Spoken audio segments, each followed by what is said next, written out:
Bonjour à tous, donc moi c'est Hatim Kouzaimi, je suis cofondateur de AskHub, donc la plateforme qui permet de recueillir des insights pour les agents conversationnels.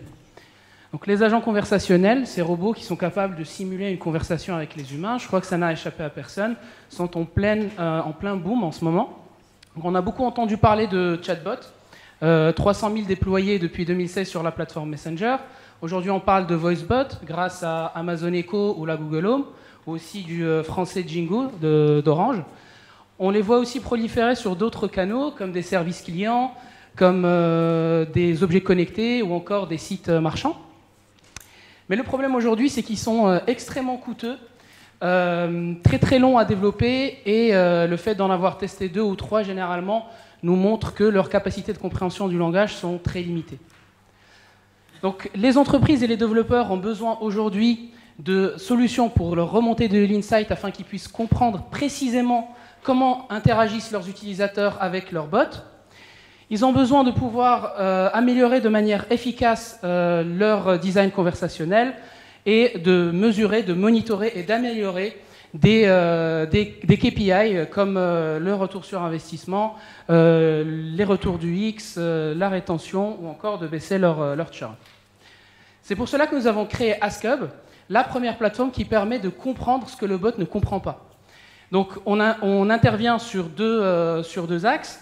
Tout ce qui est accélération de l'entraînement du bot, donc accélération de l'amélioration du modèle de compréhension du langage, qu'on appelle NLU, et l'amélioration du design conversationnel pour amener une meilleure expérience utilisateur. Donc la première brique que l'on apporte, c'est ce qu'on appelle du dialogue analysis, l'analyse de dialogue. Nous récupérons des transcriptions de conversations avec le bot et nous inférons un arbre de dialogue qu'on restitue au développeur ou à l'entreprise sur un tableau de bord pour que le développeur puisse suivre et comprendre exactement quels sont les parcours utilisateurs récurrents, quels sont les points bloquants et les problèmes de design conversationnel. Ensuite, nous avons développé, et là c'est vraiment notre, on va dire notre secret sauce, c'est notre algorithme propriétaire de clustering sémantique, où nous savons ranger des requêtes utilisateurs en catégories sémantiques, où en fait chaque catégorie va contenir des requêtes qui sont proches les unes des autres. Cela permet deux choses. D'abord, d'identifier les chantiers prioritaires dans l'amélioration du modèle de compréhension du langage, et ensuite, éventuellement, d'identifier de nouveaux besoins clients afin d'y répondre en intégrant de nouveaux services au bot.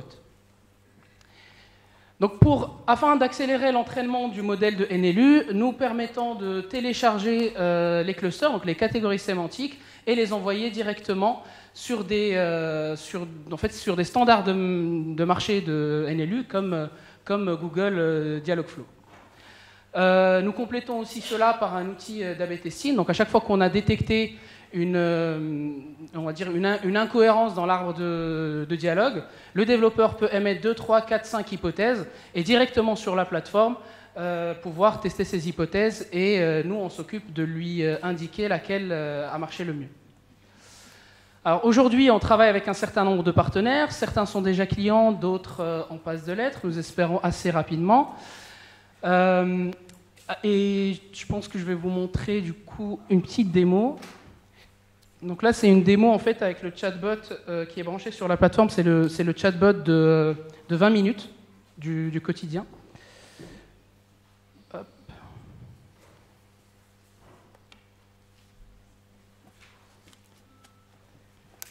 Donc là je vais partir sur la partie dialogue analysis, où là, en fait, en temps réel, on leur permet de visualiser donc un sunburst, où en fait, ils vont donc visualiser les différents parcours clients. Par exemple, là, ce qu'on voit, c'est qu'on a un état initial. Donc là, le bot dit toujours « Bonjour, que puis-je faire pour toi ?»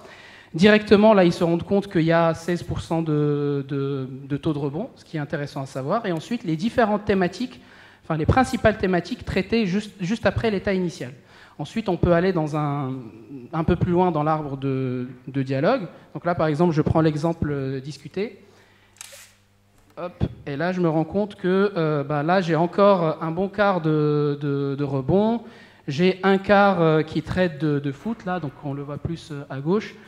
Et ensuite, j'ai un quart et un quart sur d'autres thématiques. Là, j'ai le cluster que l'algo a appelé coucou, mais en fait, c'est tous les bonjours, au revoir, etc.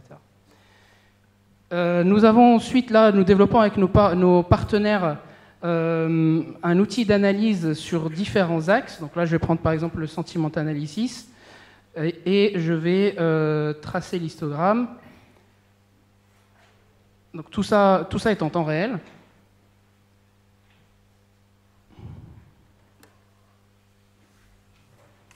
Et donc là, en fait, ce qu'il me calcule, il me dit que voilà, donc là, la tendance est plutôt positive, beaucoup moins sur le neutre et un peu moins sur le négatif. Ensuite, donc, je vais passer à la partie analyse des requêtes, où là, en fait, on va se focus sur la partie requêtes non comprises.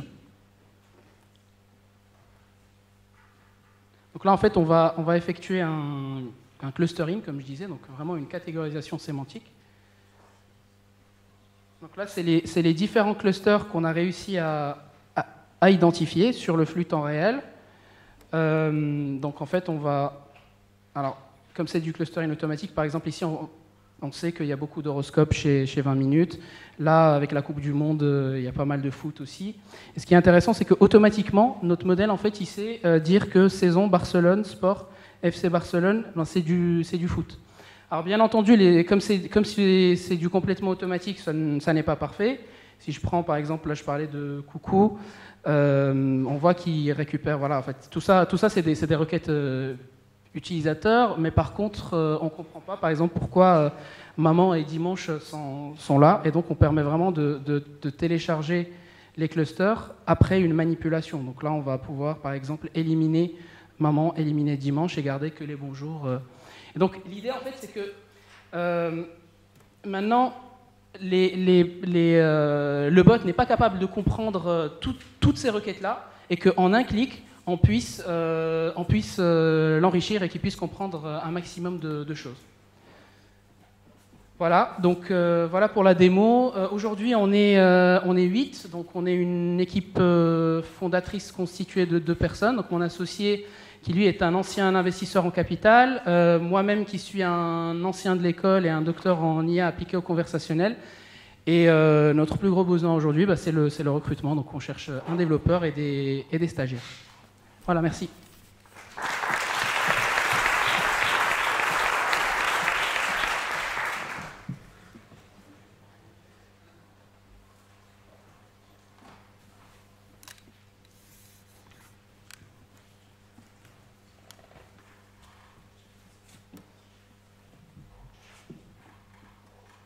Vous avez cité des clients qui sont finalement des corporates. Est-ce que vous travaillez aussi avec des sociétés qui fabriquent des bots pour faire des offres communes avec eux? En fait, c'est des corporates, mais ils fabriquent des bots en interne. Oui, j'ai compris, mais du coup, il y a d'autres sociétés qui fabriquent des bots pour ces gens-là. Donc, oui, alors... Deuxième marché, est-ce que vous travaillez avec ce genre de société aussi? Alors, on a une start-up qui est Jam, qui, elle, développe son bot, donc ça, c'est son cœur de métier. Et ensuite, on a des agences, donc une agence qui s'appelle TSC, avec laquelle on travaille aujourd'hui. Après, c'est vrai que c'est intéressant pour nous parce qu'en fait, ils ont un pool de bots. Et voilà, ça nous permet de récolter pas mal de data pour améliorer notre modèle. Parce que nous, on se veut quand même d'être un modèle générique pour le moment. On verra après si on se spécialise.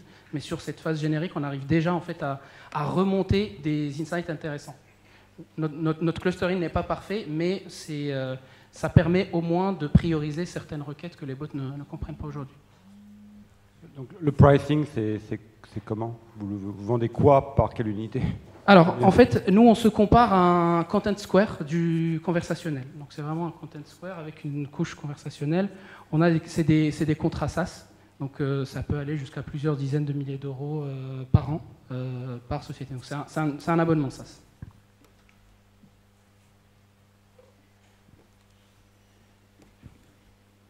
D'autres questions du public, par exemple? Non? Bon, bah merci beaucoup.